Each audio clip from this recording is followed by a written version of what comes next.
यही बात है, पर यहाँ संसार से चिपटने वाले जीव नहीं है। जहन्नुम में जाए वह घर जहाँ जैसे प्राणियों से पाला पड़े, घर है या नरक। आदमी बाहर से थका मांदा आता है तो घर में उसे आराम मिलता है, पर यहाँ आराम के बदले कोसने सुनने पड़ते हैं। मेरी मृत्यु के लिए व्रत रखे जाते हैं। यह है 25 वर्ष के दाम्पत्य जीवन का अंत। बस चल ही दूं। जब देख लूंगा कि इनका सारा घमंड धूल में मिल गया और मिजाज ठंडा हो गया तो लौट आऊंगा। 4-5 दिन काफी होंगे। ले, तुम भी क्या याद करोगे किससे से पाला पड़ा था। यही सोचते हुए बाबू साहब उठे, रेशमी चादर गले में डाली, कुछ रुपए लिए, अपना कार्ड निकालकर एक दूसरे कुर्ते के जेब में रखा, छड़ी उठाई और चुपके से बाहर निकले। सब नौकर नींद में मस्त थे। कुत्ता आहट पाकर चौंक पड़ा, पर उनके साथ हो लिया। पर यह कौन जानता था कि यह सारी लीला विधि के हाथों रची जा रही है। जीवन रंगशाला का वह निर्दय सूत्रधार किसी अगम्य गुप्त स्थान पर बैठा हुआ था, अपनी जटिल क्रूरता दिखा रहा है। यह कौन जानता था कि असल होने जा रही है, अभिनय सत्य का रूप ग्रहण करने वाला है। निशा ने इंदु को परास्त करके अपना साम्राज्य स्थापित कर लिया था। उसकी पैशाचिक सेना ने प्रकृति पर आतंक जमा रखा था। शुद्ध कुवृत्तियां मुंह छिपाए पड़ी थी और कुवृत्तियां विजय गर्व से इठलाती फिरती थी।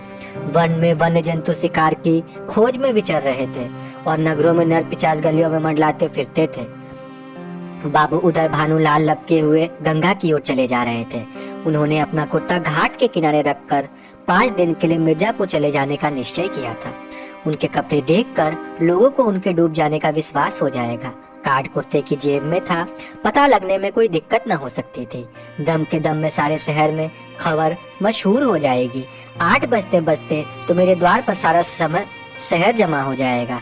तब देखो देवी जी क्या करती है। यही सोचते हुए बाबू गलियों में चले जा रहे थे।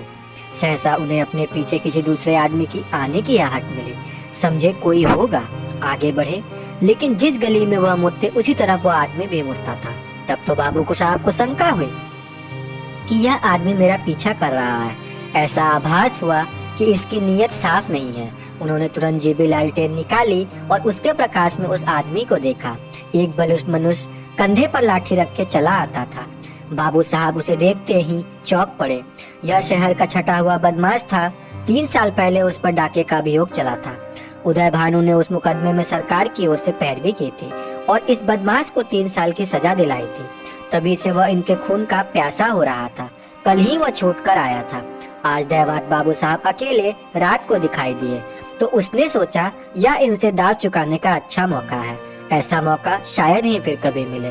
तुरंत पीछे हो लिया और वार करने के घाट में ही था कि बाबू साहब ने जेबी लालटेन जलाई। बदमाश जरा ठिठक कर बोला, क्यों बाबूजी, पहचानते हो ना, मैं हूँ मतई। बाबू साहब ने टपट कर कहा, तुम मेरे पीछे पीछे क्यों आ रहे हो? मतई, क्यों, किसी को रास्ते चलने की मनाही है? यह गली क्या तुम्हारे बाप की है? बाबू साहब जवानी में कुश्ती लड़े थे, अब भी हष्ट पुष्ट आदमी थे, दिल के भी कच्चे ना थे। छड़ी संभाल कर बोले, अभी शायद मन नहीं भरा। अब के 7 साल को अब की 7 साल को बाहर जाओगे। मतई, मैं 7 साल को जाऊं या 14 साल को, पर तुम्हें जीता ना छोड़ूंगा। हाँ, अगर तुम मेरे पैरों पर गिरकर कसम खाओ कि अब किसी की सजा ना कराऊंगा तो छोड़ दूं। बोलो मंजूर है? उदय भानु, तेरी शामत तो नहीं आई है? मतई, शामत मेरी नहीं तुम्हारी आई है। बोलो, खाते हो कसम? 1। उदय भानु, तुम हटते हो कि मैं पुलिस मैन बुलाऊं? मतई, 2। उदय भानु गरज कर, हट जा बदमाश सामने से। मतई, 3। मुंह से 3 शब्द निकलते ही बाबू साहब के सिर पर लाठी का ऐसा तुला हुआ हाथ पड़ा कि वो अचेत होकर जमीन पर गिर पड़े। मुंह से केवल इतना ही निकला, हाय मार डाला। मतई ने समीप आकर देखा तो सिर फट गया था और खून की धार निकल रही थी। नारी का कहीं पता नहीं था। समझ गया कि काम तमाम हो गया। उसने कलाई से सोने की घड़ी खोल ली, कुर्ते से सोने के बटन निकाल लिए, उंगली से अंगूठी उतारी और अपनी राह चला गया, मानो कुछ हुआ ही नहीं। हाँ, इतनी दया की कि लाश रास्ते से घसीट कर किनारे डाल दी। हाय बेचारे, घर से क्या सोच कर चले थे और क्या हो गया जीवन। तुझसे ज्यादा आसार भी दुनिया में कोई वस्तु है क्या? क्या वह उस दीपक की भांति भी कराह भयंकर भी नहीं जो हवा के एक झोंके से बुझ जाता है? पानी के उस बुलबुले को देखते हो, लेकिन उसे टूटते भी कुछ देर लगती है। जीवन में उतना सार भी नहीं, सांस का भरोसा ही क्या। और इसी नस्बरता पर हम अभिलाषाओं के कितने विशाल भवन बनाते हैं। नहीं जानते नीचे जाने वाली सांस ऊपर जाएगी या नहीं सोचते, पर सोचते इतनी दूर की है कि मानो हम अमर हैं।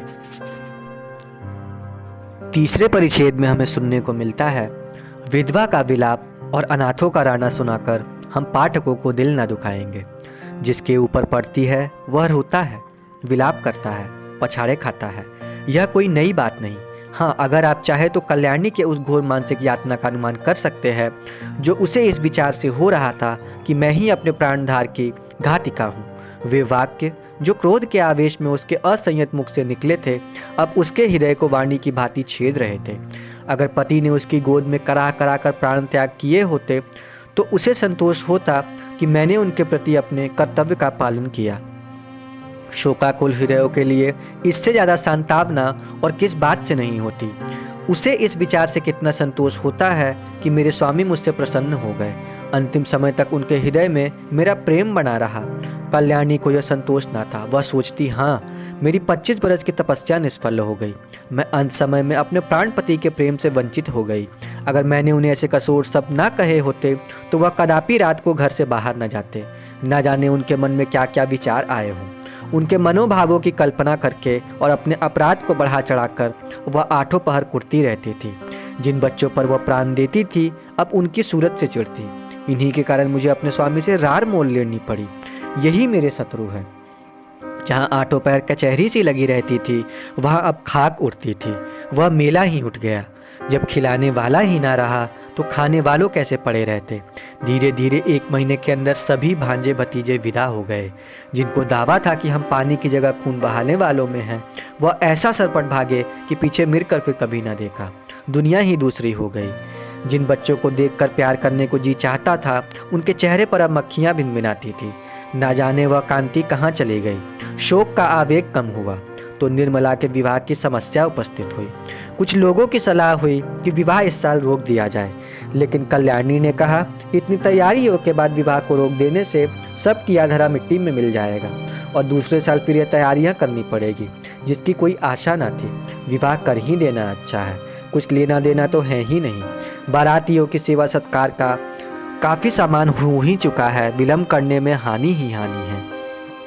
अतएव महाशय भालचंद्र को शोक सूचना के साथ यह संदेशा भी भेजा दिया जाएगा कि कल्याणी ने अपने पत्र में लिखा, इस अनाथिनी पर दया कीजिए और डूबती हुई नैव को पार लगाइए। स्वामी जी के मन में बड़ी बड़ी कामनाएं थी, किंतु ईश्वर को कुछ और ही मंजूर था। अब मेरी लाज आपके हाथ है, कन्या आपकी हो चुकी। मैं आप लोगों की सेवा सत्कार करने को अपना सौभाग्य समझती हूँ, लेकिन यदि इसमें कुछ कमी हो, कुछ त्रुटि पड़े तो मेरी दशा का विचार करके क्षमा कीजिएगा। मुझे विश्वास है आप स्वयं इस अनाथिनी की निंदा होने न देंगे। आदि।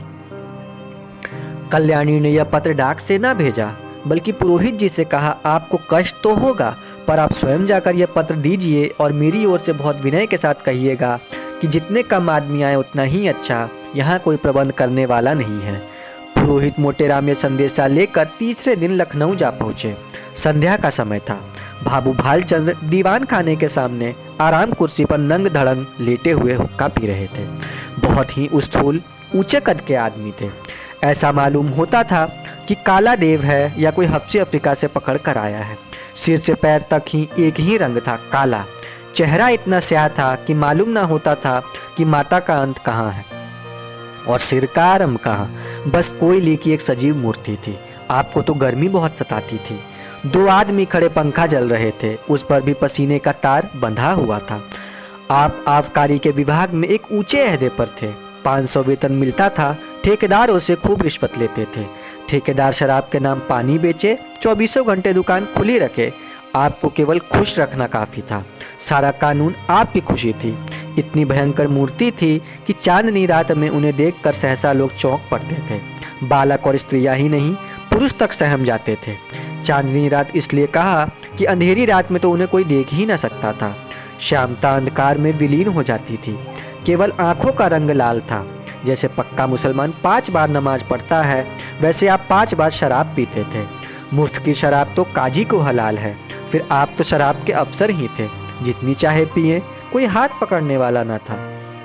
जब प्यास लगती शराब पी लेते। जैसे कुछ रंगों में परस्पर सहानुभूति है, उसी तरह कुछ रंगों में परस्पर विरोध है। लालिमा के संयोग से कालिमा और भयंकर हो जाती है।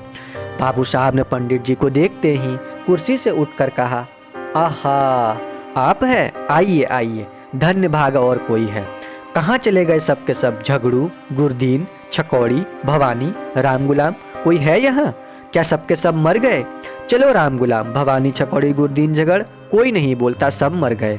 दर्जन भर आदमी है, पर मौके पर एक की भी सूरत नजर नहीं आती।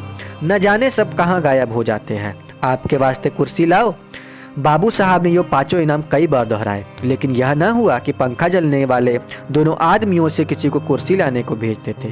3-4 मिनट के बाद एक काना आदमी खांसता हुआ आकर बोला, सरकार, इतना की नौकर हमार कीन न होई, कहाँ तलाक उधार बाड़ी ले ले खाई, मांगत मांगत थेतर हो गए।